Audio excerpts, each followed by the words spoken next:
ब्रह्मा या ब्रह्मा जी जो है वो इसको कहते हैं सृष्टि स्थिति प्रलय साधन शक्ति रेखा छाएव यस्य भुवनानि बिभर्ति दुर्गा इच्छानुरूपम अपि यस्य च चेष्टते सा गोविंदमादि पुरुषम तमहम भजामि। ब्रह्मा जी यहाँ पर कहते हैं मैं उन भगवान गोविंद भगवान कृष्ण को प्रणाम करता हूं या उनको भजन करता हूं भजता हूं जिनकी इच्छा से जो दुर्गा देवी है छा एव ये छाया किसकी छाया ये जो भगवान की अंतरंगा शक्ति है उनकी जो छाया है इस संसार में वो दुर्गा देवी सृष्टि मतलब क्रिएशन करना स्थिति मतलब पालन करना और प्रलय मतलब संहार करना ये सब कार्य में भगवान की सहायता करती है। तो दुर्गा देवी तीनों रूप में सहायता करती है। तो हम जानते हैं कि भगवान के 3 गुण अवतार होते हैं ब्रह्मा विष्णु महेश और ये तीनों जो हैं सृष्टि पालन और संहार में कार्य करते हैं। तो आप देखो कि तीनों के जो कॉन्सेप्ट्स है मतलब तीनों के जो आप कह सकते हैं पत्नियां जो है वो दुर्गा देवी के ही स्वरूप है। लक्ष्मी जी माँ दुर्गा या पार्वती और इवन सरस्वती। तो भगवान की इच्छा से कृष्ण भगवान की इच्छा से ही ये जो माया देवी है या दुर्गा देवी है वो ये कार्य में उनकी मदद करती है। तो अभी हम जानेंगे कि भगवान की 2 शक्तियां होती है एक है अंतरंगा शक्ति और एक होती है बहिरंगा शक्ति। तो जब हम भगवान को सच्चिदानंद कहते हैं सत चित आनंद सत मतलब इटर्नल नित्य चित मतलब पूर्ण ज्ञानवान और आनंद मतलब ब्लिस फुल ऑफ हमेशा आनंद में रहने वाले। ये 3 शक्ति जो भगवान की होती है आध्यात्मिक जगत में 3 शक्तियां के अंतर्गत ये भगवान का स्वरूप है। संवित शक्ति संधिनी शक्ति और आह्लादिनी शक्ति ये भगवान की शक्तियां हैं। तो जो संवित शक्ति होती है वो भगवान को नित्य प्रदान वो शक्ति जो है भगवान के नित्य होने का उनके इटर्नल होने को संभालती है जैसे सब चीज को मेंटेन रखना। जो संधिनी शक्ति होती है वो संधिनी जो चित्त शक्ति है वो चित्त शक्ति का स्वरूप है दुर्गा देवी। तो आध्यात्मिक जगत में योग माया होती है। योग माया का मतलब क्या है वो भगवान की लीलाओं में भगवान को सहायता करती है। जैसे आपको एक उदाहरण देता हूं जब माँ यशोदा भगवान के मुख में जब ब्रह्मांड को देखती है आपको ये लीला पता होगा कि एक बार जब कृष्णा मट्टी खा लेते हैं तो माँ यशोदा जो है बड़ी चिंतित हो जाती है और आकर के बोलती है ना मुंह खोल के दिखाओ कि क्या तुमने मिट्टी खाया है। तो भगवान ना मुंह खोलते ब्रह्मांड घाट यही आप वृंदावन में जाएंगे तो ब्रह्मांड घाट करके जगह है वहां पर भगवान ने अपना मुख में माँ यशोदा को पूरा ब्रह्मांड दिखाया था। और माँ ने जब पूरा ब्रह्मांड देखा तो देखते ही बेहोश हो गया अरे ये क्या है मेरे लाला के मुंह में। फिर माँ यशोदा जो है वापस से उठती है और बोलती है नहीं नहीं ये सब भ्रम है मेरा। तो क्या होता है ये योग माया है। तो हालांकि भगवान अपनी भगवत्ता को प्रस्तुत करते हैं लेकिन फिर भी योग माया क्या करती है एक कवरिंग कर देती है उन पर ताकि वो भगवान को अपने बेटे के समान प्रेम दे एक अपने भगवान को एक बेटे लाला के समान समझे। ये योग माया है। तो वृंदावन में सभी लोगों को योग माया कवर कर देती है उनको एक तरह से ढक देती है ताकि वो भगवान के भगवत्ता को नहीं समझ पाए और लीला जो है चलती रहे। तो ये योग माया आध्यात्मिक जगत में काम करती है। वही योग माया जब इस भौतिक जगत में आती है तो वो महामाया का रूप लेती है और जिसको हम दुर्गा देवी कहते हैं। तो दुर्गा देवी का जो स्वरूप है वो महामाया वही सेम योग माया है। वो भगवान की जो शक्ति सेवा में रत है वहां आध्यात्मिक जगत में वही योग माया इस जगत में आकर के महामाया दुर्गा देवी का भूमिका निभाती है। तो दुर्गा देवी क्या भूमिका है और कैसे हम आगे इस कक्षा में और जाने का प्रयास करेंगे। अब आप देखोगे भगवान स्वयं जब अपनी लीला करने आते हैं इस संसार में भगवान जब अवतरित हुए थे तो देवकी के 6 पुत्रों की मृत्यु के बाद जो 7वां गर्भ आया था देवकी के गर्भ में वो थे भगवान संकर्षण या बलराम। तो आपको पता होगा बलराम जी को देवकी के गर्भ से स्थानांतरित किया गया था रोहिणी के गर्भ में क्योंकि वसुदेव की पत्नी रोहिणी थी जो उस समय वसुदेव की दोनों रोहिणी वसुदेव की पत्नी भी थी और देवकी की पत्नी भी थी, देवकी के पति भी वसुदेव ही थे। तो रोहिणी के गर्भ में स्थानांतरित करने के लिए भगवान ने ये कार्य योग माया को सौंपा था। तो योग माया को भगवान ने बुलाया और उनको आदेश दिया कि तुम जा करके रातों रात जो है ये गर्भ, पूरा गर्भ को आप सोचिए, बलराम जी के पूरे गर्भ को लेकर के उनको स्थानांतरित कर दिया गया। और एज इट इज पूरा मतलब जो बालक था वो फिर रोहिणी के गर्भ से जन्म लिए। तो जब उन्होंने ये कार्य किया योग माया ने, तब भगवान बहुत खुश होकर के उनको एक आशीर्वाद दिए कि इस जगत में तुम अनेक विभिन्न नामों से जानी जाओगी, जैसे वैष्णो देवी, कामाख्या, कात्यायनी, चंडिका, दुर्गा, अलग अलग रूप से जो आज जितने भी शक्तिपीठ आप देखते हो, जितने भी शक्ति मतलब भगवान माँ दुर्गा की जो अलग अलग विभिन्न मूर्तियां हैं या अलग अलग रूप है, वो रूप सब भगवान के द्वारा ही उनको नाम दिया गया था। और भगवान ने कहा था कि इस संसार में लोग जो है तुम्हारी उपासना करेंगे अपनी इच्छाओं को पूर्ति करने के लिए, अपनी इच्छाओं को पूर्ति करने के लिए तुम्हारी उपासना लोग करेंगे। हाँ, तो जस्ट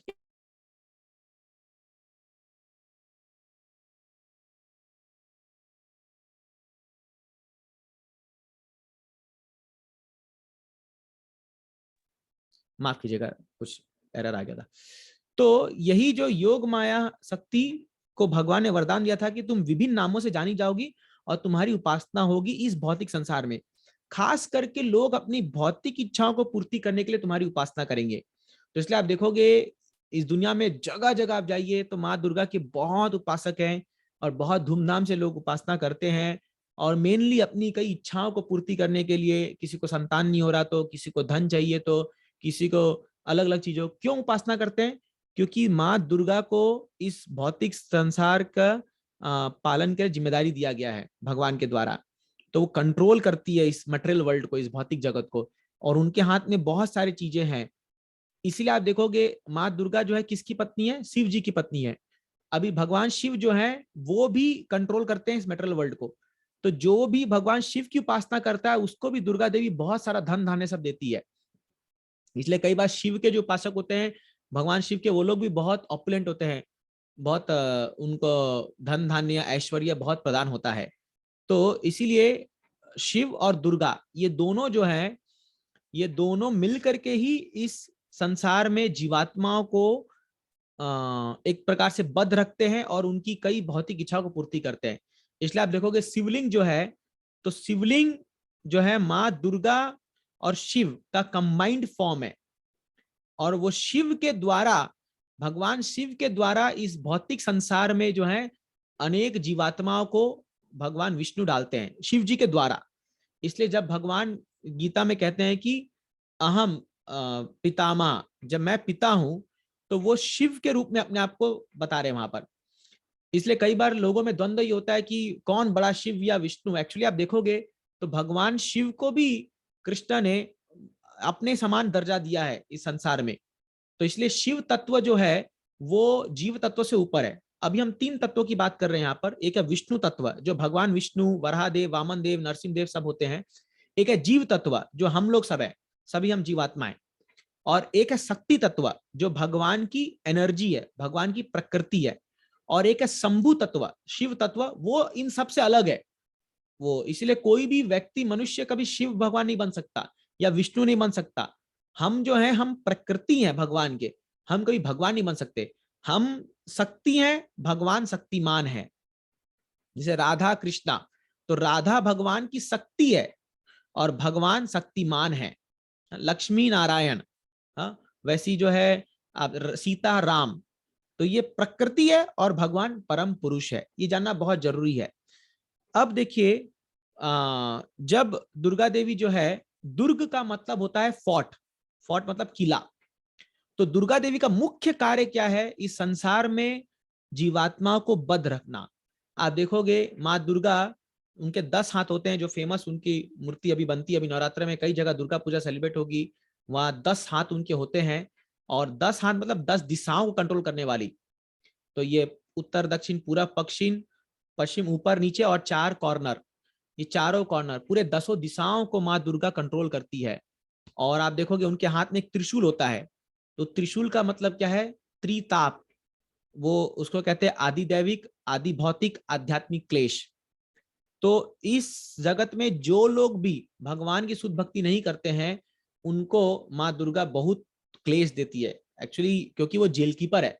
अभी जब जब हम जेल में जाते हैं तो आप देखोगे जेल में क्या होता है, पनिशमेंट दिया जाता है ना। तो जेल कीपर का काम ही है कि उनको पनिशमेंट दिया जाना। पनिशमेंट किस लिए दिया जा रहा है? रिफॉर्म करने के लिए, उनको सुधारने के लिए। तो माँ दुर्गा जो है वो भगवान के लिए एक बहुत ही थैंकलेस जॉब कर रही है, मतलब बहुत ही अजीब प्रकार की सेवा कर रही है। क्या सेवा कर रही है? वो जीवात्मा को कष्ट दे रही है, जीवात्मा को कष्ट दे रही है। कैसे? आदि दैविक क्लेश। आदि दैविक मतलब जो ये अलग अलग सुनामी आना, फ्लड आना, अर्थक्वेक आना, ये सब आदि दैविक है, दैव से जो क्लेश आता है। आदि भौतिक क्लेश, आदि भौतिक क्लेश मतलब अन्य जीवात्माओं से जो क्लेश आता है। हाँ, कोई हमें बुरा भला कह दे, कोई कोई हमें ठग ले, चीटिंग कर ले, या इवन मच्छर है, कई जीव जंतु हमें काटते हैं, या अलग अलग बीमारियां होती है। आदि भौतिक क्लेश। आध्यात्मिक क्लेश, अपने ही मन और शरीर के द्वारा क्लेश आना, ये आध्यात्मिक क्लेश। तो ये माँ दुर्गा जो है, ये तीन जो त्रिशूल है, ये तीन क्लेश को रिप्रेजेंट करता है। माँ दुर्गा ये क्लेश देती है। लेकिन जो कोई भी भगवान की शुद्ध भक्ति करेंगे, उनको वो दुर्गा अपने जो उनके चंगुल से, या बोलेंगे उनके कंट्रोल से छोड़ देती है, और वो भगवान के पास जाने के लिए इजाजत दे देती है। तो इसीलिए जब हम दुर्गा जी की वर्शिप कर रहे हैं, तो हमारा चेतना क्या होना चाहिए, ये हमें जानना चाहिए। हम आगे और देखेंगे। आप देखोगे इवन क्रिएशन में, सृष्टि में भी, जब प्रकृति, सभी इंग्रेडिएंट्स होते हैं, जो जैसे हमारा शरीर जो बना हुआ है, धरती, जल, अग्नि, आकाश, वायु, ये सब से बना हुआ है हमारा शरीर। तो जब सृष्टि स्टार्ट हुआ, जब सृष्टि का आरंभ हुआ, तो सारे इंग्रेडिएंट, सारे जो पदार्थ हैं, वो सब एक जगह इकट्ठे हो गए, महातत्व बना। अब माँ दुर्गा को जो है, ये सृष्टि को चलायमान करा था, तो सब चीज रेडी है बन के, बट सृष्टि चली नहीं रही है, कुछ गतिविधि नहीं है, एकदम ऐसी समझ लो स्थूल एकदम पड़ी हुई एकदम। तब माँ दुर्गा जो है, या जो भगवान की प्रकृति जो है, वो भगवान से प्रार्थना करती है, भगवान जब तक आप ग्लैंस नहीं डालोगे, तब तक जो है ये सृष्टि चलायमान नहीं होगी। तो इसीलिए आप देखोगे माँ दुर्गा जो है, वो भगवान जो है, देखिए यहाँ पर भगवान ग्लैंस करते हैं, देखिए अपने अपने आंखों से जब भगवान ये प्रकृति पर अपना ग्लैंस, अपना नजर डालते हैं। इसलिए आप देखोगे वेदास में एक श्लोक आता है, स ऐक्षत। हाँ, स ऐक्षत, ऐक्षत मतलब क्या? अपनी आंखों से देखना। जब भगवान देखते हैं, तब अपने आंखों से भगवान सभी जीवात्माओं को इस प्रकृति के अंदर डालते हैं, मतलब वो इम्प्रेग्नेट करते हैं इस प्रकृति को अपने आंखों के द्वारा।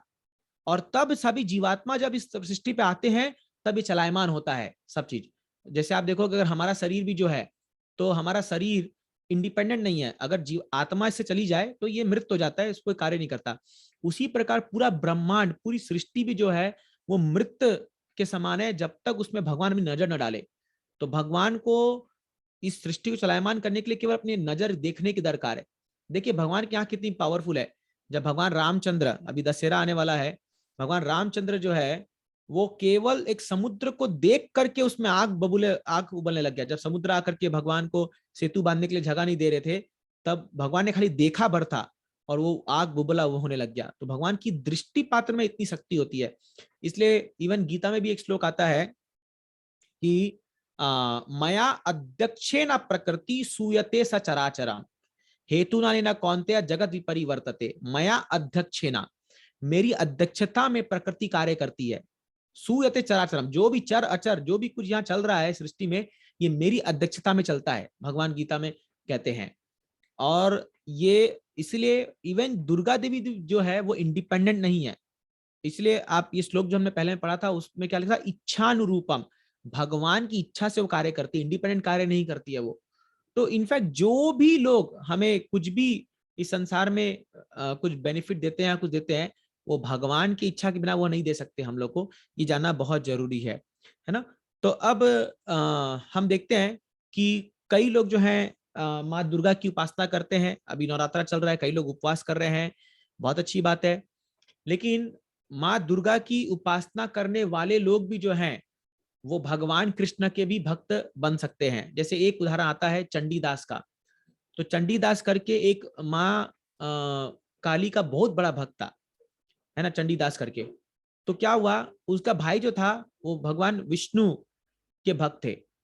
तो उन्होंने एक गार्डन बनाया था, और उस गार्डन में क्या हुआ, उन्होंने बहुत फूल उगाए थे, और जो वो फूल जो है वो हमेशा से भगवान विष्णु को जो चाहते थे, वो भगवान विष्णु को चाहते थे फूल जो है वो चंडीदास के भाई। तो क्या हुआ, चंडीदास जब एक बार जा रहे थे तो उनके मन में हुआ कि अरे ये जो गार्डन में इतना सुंदर सुंदर फूल है, काश मैं ये माँ काली को चढ़ाता। तो अभी मन में तो आ गया, लेकिन वो फूल तो ऑलरेडी जो है वो विष्णु, भगवान विष्णु के लिए उनके भक्त, उनके भाई ने बना के रखा था गार्डन में सुंदर से। तो उन्होंने क्या किया, मन ही मन जो है वो फूल को, नहीं एक्चुअली मैं थोड़ा सा उल्टा बता दिया। चंडीदास ने गार्डन बनाया था माँ काली के लिए, और उसके भाई जो थे वो भगवान विष्णु के भक्त थे। उन्होंने सोचा कि अरे मैं भगवान विष्णु के फूल चढ़ाता हूँ। तो उन्होंने मन ही मन भगवान विष्णु को चढ़ा दिया ये फूल। मन ही मन सोचा कि ये भगवान अभी ये तो मेरे को देगा नहीं इसको फूल चढ़ाने के लिए, आपको मन ही मन आप इसको स्वीकार कर लो। तो मन ही मन जब वो वैष्णव ने, एक भक्त ने भगवान विष्णु चढ़ा दिया, तो चंडीदास जब उस फूल को तोड़ के लेके गया माँ काली के पास और उसको चढ़ाया, तो जैसे ही चढ़ाया तो माँ काली प्रकट हो गई वहां पर। अब जब प्रकट हो गई तो ये बुरा हैरान हो गया, बोला अरे इतना मैं दिन से उपासना कर रहा हूं, आज तक तो आपने कभी दर्शन ऐसा दिया नहीं, आज क्या हो गया? बोले आज तुमने मुझे भगवान का महाप्रसाद चढ़ा दिया। ये जो फूल तुमने चढ़ाया ये ऑलरेडी भगवान कृष्ण को ऑफर हो चुका है, वो उनके भक्त ने चढ़ा दिया है मन ही मन, और तुमने मुझे महाप्रसाद चढ़ाया, मैं तुझे बहुत खुश हूं, बोलो क्या मांगते हो, क्या चाहिए तुम्हें? तो उसने कहा कि क्या आपकी उपासना से भी ऊपर कोई उपासना है? कोई बोले हाँ है। बोले भगवान की जो भक्ति करते हैं वो सबसे बड़ी उपासना है। तो ये सोच करके वो बोला तो फिर आप मुझे ज्यादा दीजिए कि मैं भगवान की उपासना करूं। तो ने कहा तुम्हें मेरा आशीर्वाद है। वो चंडीदास इतने बड़े महान भक्त बने भगवान कृष्ण के, उनका नाम चेंज नहीं हुआ, वही चंडीदास रहे, लेकिन वो इतने भगवान के लीलाओं पर उन्होंने बहुत बहुत पोयम लिखे, और स्वयं चैतन्य महाप्रभु उन गीत को गाते थे जिन्होंने चंडीदास ने जो लिखा था। एक बार और, एक केशव कश्मीरी नाम का एक बहुत बड़ा विद्वान, चैतन्य महाप्रभु की लीला में आता है, ये लीला आती है। तो बहुत बड़ा विद्वान था जो आया था, वो माँ सरस्वती का बहुत बड़ा भक्त था, बहुत बड़ा। तो बोलते थे उसके मुख पे सरस्वती माँ बैठती थी, जब वो श्लोक गाते थे तो माँ सरस्वती उनके मुख से बोलती थी, ऐसा उनका विद्वान वो था, उनका पराक्रम था। तो एक बार वो जो है डिबेट करने के लिए आए थे नवद्वीप में, तो चैतन्य महाप्रभु से उनकी वार्तालाप शुरू हुई, उनका डिबेट शुरू हुआ। तो वो लोग गंगा नदी के तट पर बैठे हुए थे। तो महाप्रभु ने उनको कहा केशव कश्मीरी से कि आप कुछ गंगा की गुणगान में कुछ श्लोक बताइए। तो केशव कश्मीरी ने तुरंत विद इन सेकेंड 100 श्लोक गंगा, माँ गंगा के गुणगान में गाना शुरू कर दिया।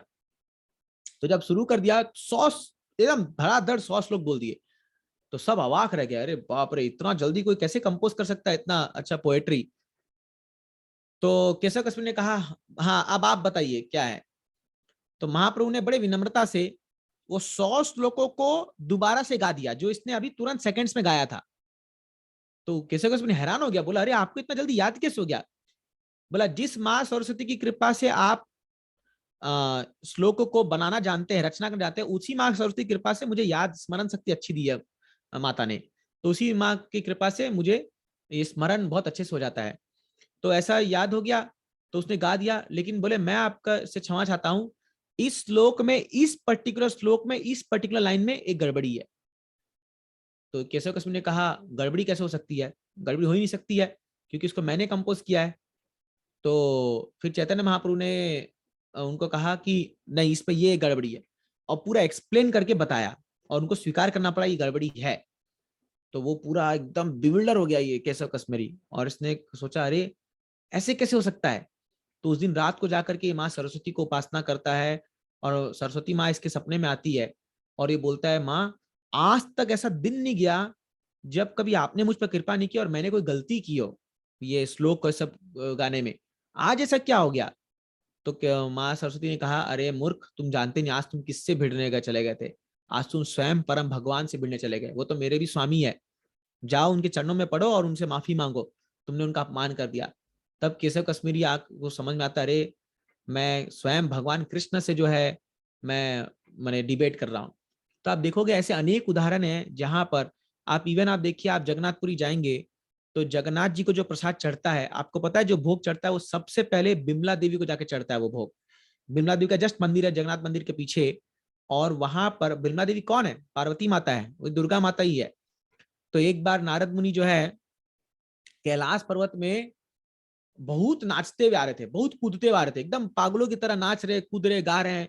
तो भगवान शिव ने पूछा क्या हो गया तुमको आज, इतना क्या तुम आनंद में हो, ब्लिस में हो? तो उन्होंने कहा आज मुझे भगवान के महाप्रसाद का एक दाना चावल मिल गया है, मुझे एक दाना चावल का जो मुझे मिल गया है, और उसमें से मैंने केवल आधा खाया है, और आधा खाने पर ही जो मुझे दिव्य आनंद की अनुभूति हो रही है मैं आपको कह नहीं सकता हूं। तो भगवान शिव ने कहा कि आधा कहाँ है? बोला आधा मेरे पास अभी है। तो वो आधा दाना चावल का फिर भगवान शिव खाते हैं, और जैसे ही वो खाते हैं तो वो भी नाचने लग जाते हैं एकदम। तो दोनों नारद मुनि और ये शिव जो है एकदम बढ़िया संकीर्तन कर रहे हैं, कैलाश में जोर से नाच रहे हैं, झूम रहे पूरा एकदम फुल आनंद में एकदम। तो माँ पार्वती देखती है, पार्वती माँ बोलती है कि अरे ये क्या हुआ, तुम दोनों क्या पागल कैसे हो गए? बोले हमको भगवान का महाप्रसाद मिल गया। तो माँ पार्वती बोली मुझे भी दो। तो बोले अब तो खत्म हो गया, कुछ और नहीं है। तो माँ पार्वती को बड़ा दुख हुआ कि मुझे महाप्रसाद नहीं मिला। वो जाके तपस्या करती है और भगवान को खुश करती है कि भगवान मुझे आपका महाप्रसाद चाहिए। तब भगवान उनको वर देते हैं कि चिंता मत करो, कि जब कलयुग का जीवों का उद्धार करने के लिए मैं जगन्नाथ रूप में आऊंगा, तो मैं जितना भी महाप्रसाद खाऊंगा, क्योंकि अन्न था, चावल का दाना वो लोग खाए थे, तो वही अन्न जो है कई क्विंटल क्विंटल अन्न चढ़ता है जगन्नाथपुरी में, आप जाओगे तो कई हजारों किलो चावल बनता है। बोले जितना भी भोग मैं खाऊंगा सबसे पहले महाप्रसाद तुमको जाएगा, और फिर बाद में बटेगा लोगों में। तो इसलिए पहले जो भी जगन्नाथपुरी में महाप्रसाद बनता है, भोग लगता है भगवान को, वो पहले बिमला देवी खाती है, और फिर वो महाप्रसाद जो है, मतलब हम लोग को जो मिलता है वो महाप्रसाद है। वो जगन्नाथ जी का प्रसाद हो गया, फिर बिमला देवी का प्रसाद हो गया, फिर हम लोग को वो मिलता है। तो ये देखोगे आप, पार्वती माता जो है ये स्वयं भगवान के महाप्रसाद लेने के लिए, भगवान की उपासना के लिए हमेशा तत्पर रहती है। तो हम लोग जब भी उपासना करते हैं शक्ति की, शक्ति तत्व की, हम लोग को कनेक्शन के साथ उपासना करना चाहिए। देखिए कभी भी शक्ति को शक्तिमान से अलग नहीं करना चाहिए। जैसे रावण, इसको रावण मेंटालिटी कहते हैं। आप देखिए रावण जो है वो क्या चाहता था, वो सीता मैया को अकेले भोगना चाहता था, भगवान राम को छोड़ करके। सीता मैया को उसने भोगने का प्रयास किया, भगवान राम को जो है साइड करके। क्या हुआ परिणाम? पूरी लंका नष्ट हो गई, सब कुछ तबाह हो गया। और वही आप हनुमान जी को देखिए, हनुमान जी ने क्या किया, राम सीता का मिलन करवा दिया। तो भगवान राम ने क्या दे दिया उसको, उनको आलिंगन किया और उनको शुद्ध भक्ति प्रदान कर दिया। वो शुद्ध भक्त थे ही, लेकिन इनको भक्ति दी। तो यही है, हम जब शक्ति की उपासना इंडिपेंडेंटली करते हैं, भगवान को केंद्र में नहीं रख करके, तो कभी कभी ये खतरनाक भी हो जाता है। जैसे मैं आपको एक उदाहरण बताना चाहूंगा, श्रीमद् भागवत के 5वें स्कंद में जड़ भरत का एक उपाख्यान आती है। तो ये जड़ भरत की कहानी लंबी है, लेकिन फिर भी भरत महाराज जो ऋषभ देव, भगवान राजा ऋषभ देव के पुत्र थे, तो उनका तीसरा लाइफ जड़ भरत का था। वो एक शुद्ध भक्त थे, ब्राह्मण कुल में जन्म लिए थे और बड़े महान वैष्णव। तो वो अपनी भक्ति को किसी को उजागर नहीं करते थे, और वो अपने आप को एकदम जो है एक डेफ एंड डम, एक गूंगा बहरा व्यक्ति की तरह रखते थे। और किसी दुनिया से कोई मतलब नहीं, लोग सोचते थे पागल है ये मेंटली रिटार्डेड व्यक्ति है और इसको कुछ सुध बुध नहीं है। तो ये जड़ भरत जो है कहीं भी घूमता था ऐसे शहर में जाता था, और लोग जो है इसको एकदम पागल की तरह समझते थे। ये जड़ भरत एक बार एक फील्ड में, तो इसके जो भाई लोग थे, सौतेले भाई लोग थे, उसने इसको एक खेत में, एक जो चिड़िया भगाने वाले जो लोग खड़ा करते ना, एक पुतला खड़ा करते, वैसे खड़ा कर दिया था कि तुम कुछ तो तुम काम के हो नहीं, एटलीस्ट ये काम करो। तो एक बार कुछ डकैत लोग अपनी भौतिक इच्छा पूर्ति करने के लिए माँ काली की उपासना कर रहे थे, और काली की उपासना करने के लिए वो लोग नर बलि चढ़ाने का प्रयास कर रहे थे। नर बलि मतलब इंसान का बलि चढ़ाने के लिए।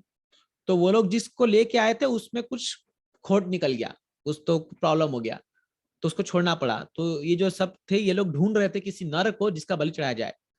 तो जो लीडर था जून में डेकोइट में, वो अपने इनको भेजा, जाओ जो भी तुमको अभी मिले, रात का समय था, जाओ कोई भी नर को उठा के लेके आओ, उसका हमें बलि चढ़ाना है। तो ये लोग घूम रहे फील्ड में, इनको देखा जड़ भरत ऐसे खड़ा हुआ है, एकदम पुतले के समान खड़ा हुआ है एकदम। उसको तो कुछ नहीं, अंदर ही अंदर उसके पूरा भगवान का नाम कांस्टेंट स्मरण चल रहा है, भगवान का कांस्टेंट, मतलब एक सेकंड भी वो नहीं है। सततम कीर्तयन्तो माम, कांस्टेंट भगवान का सिमरन चल रहा है अंदर मन में। और ये उसको देखते हैं, ये उसको उठा के ले आते हैं, बोलते हैं सरदार मिल गया हमको एक नर अभी। तो उसको बढ़िया से ये लोग जो है कपड़ा वपड़ा पहना करके करके रेडी वेडी करके बलि चढ़ाने के लिए काली माँ के सामने रखते। काली माँ का पूरा पुतला बनाते हैं, पुतला बना करके जो है उसके सामने रखते हैं। और एक खड़क चॉपर जो है उससे जैसी वो लोग उसको मारने जा रहे थे, काली माँ का जो वो शरीर है, जो वो पुतला था या जो डीटी था, उसको फटता है और काली माँ प्रकट हो जाती है एकदम। और जिस चॉपर, जिस खड़क से वो लोग उसका सिर काटने जा रहे थे, उसी को लेती है और सभीयों का सिर काट देती है। ये सभी जो ये सारे जो डकैत लोग थे, सबका सिर काट करके उसको फुटबॉल बना के खेलती है, वो एकदम खेलती है, तब भयावह एकदम रूप प्रकट कर लेती है। और जड़ भरत वो तो अपने भगवान के स्मरण में एकदम वो लिप्त है। तो ये प्रूफ है कि यदि कोई भगवान की भक्ति कर रहा है, एक्चुअली काली का जो रूप है बड़ा ही घोर रूप है, घोरा रूपम है ये। और ये काली का रूप जो होता है, ये डिस्ट्रक्शन, असुरों का संहार करने के लिए ये होता है। इसलिए आप देखो काली माँ जो है वो नर ये सिर पकड़ के रहती है, खून खून, वो कई सारे अपने 10 हाथों में वो असुरों के सिर को पकड़ के, वो कंकाल का माला पहनती है, वो स्कल का माला पहनती है। तो असुरों का वो करने में कभी कभी तो माँ काली जब डिवेस्टेशन करती है, जब संहार करती है, तो इतना उसमें चल जाती है कि शिव जी को उनके चरण के नीचे आना पड़ता है रोकने के लिए, है ना। तो शिव जी को है जो बड़ा कंट्रोल करना पड़ता है, माँ काली को भी इतना पावरफुल एनर्जी है। दुर्गा का रूप जो है बहुत पावरफुल रूप है। तो इसलिए हम लोग को जानना चाहिए कि ये शक्ति उपासना जो है ये इतना आसान नहीं होता है। और कई बार लोग इसको तमोगुण रजोगुण में जो लोग करते हैं, तो इसका उल्टा परिणाम भी अगर हम ठीक से नहीं किए निर्देशन में और वो नहीं करते हैं, तो उल्टा परिणाम हो सकता है। इसलिए कई लोग जो ये काला जादू करते हैं या ये सब जो शक्ति की अलग अलग तरह से उपासना करते हैं, ये मन वर्णन है, तांत्रिक विद्या में सब वर्णन है। तो ये जब करते हैं तो ये सब एक्चुअली ये सत्वगुण का उपासना नहीं है, ये तमोगुण रजोगुण का उपासना है। तो नहीं, हम जब माँ दुर्गा की उपासना करते हैं, हमें किस रूप में करना चाहिए? तो देखिए भगवत गीता में भगवान 7वें अध्याय में एक श्लोक कहते हैं, दैवीएश गुणमयी मम माया दुरत्तया। दैवीएशा, ये जो मेरी माया है, ये जो मेरी माया शक्ति है, ये दैवी दैव गुण से संपन्न है। मन मम माया दुरत्तया, दुरत्तया मतलब बहुत डिफिकल्ट है इसको ओवरकम करना। इस संसार में जो माया का जो प्रलोभन है, इसको बहुत डिफिकल्ट है। माया की दो शक्ति होती है, एक है आवरणात्मिका, एक है प्रक्षेपात्मिका। आवरणात्मिका मतलब क्या है? वो एक जीवात्मा के ऊपर एक कवरिंग बना देती है, और वो आप उस आवरण को सोचता है कि मैं ये हूं।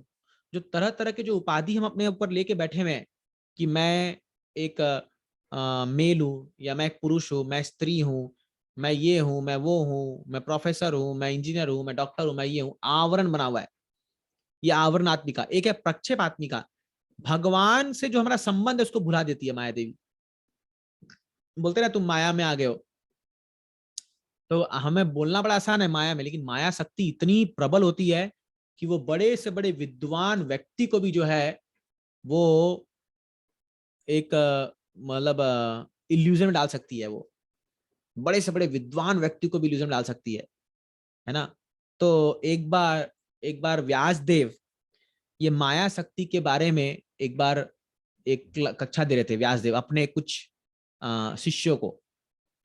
तो उसमें वो बता रहे थे कि खास करके काम वासना के बारे में बता रहे थे कि माया क्या करती है, कि जो स्त्री पुरुष का आकर्षण होता है, उस आकर्षण के बारे में बता रहे थे कि कितना प्रबल है ये।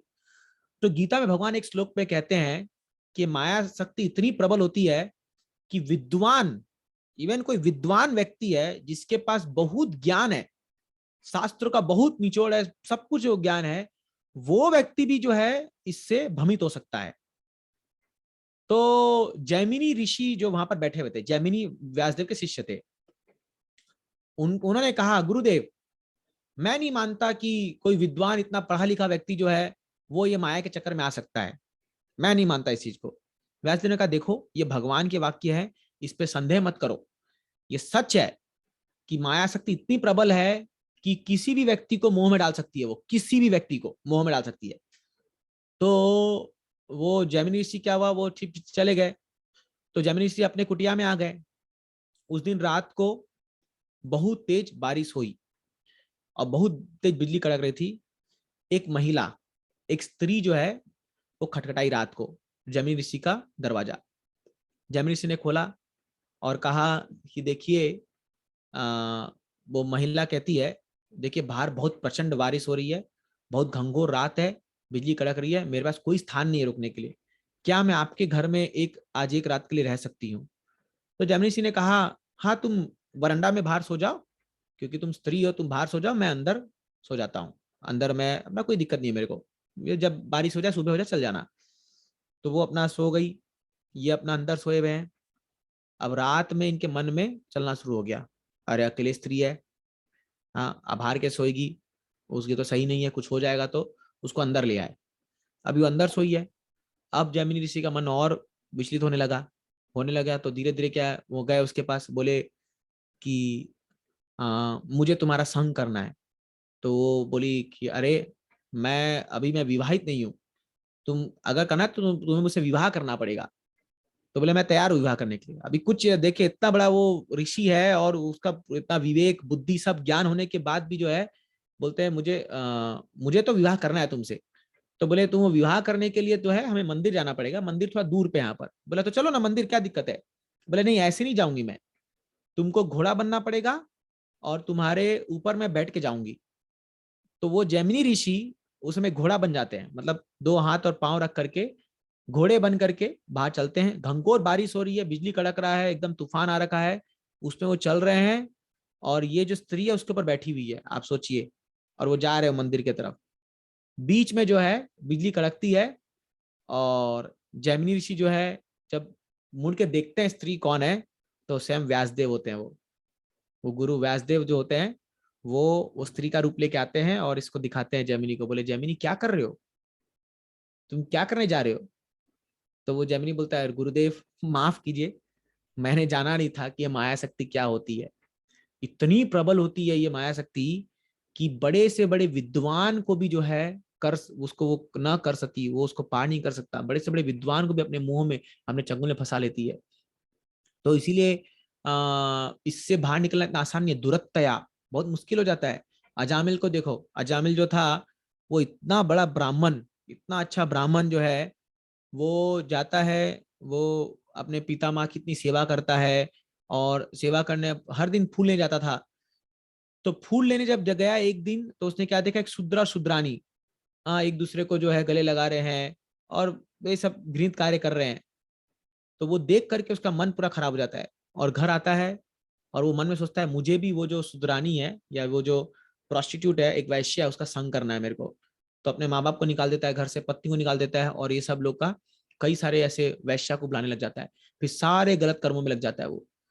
तो आपको लगे अरे ये क्या एग्जाम्पल, लेकिन इस संसार में ऐसा ही हो रहा है कि लोग जो है अपनी कामना को पूर्ति करने के लिए क्या क्या गलत कार्य नहीं कर रहे। तो ये माया के चंगुल में फंस जाते हैं लोग और एक बार उस साइकिल में फंस जाते हैं, उससे बाहर निकलना बहुत मुश्किल है, बहुत मुश्किल है। आप देखोगे लोग क्या क्या नहीं कर रहे हैं।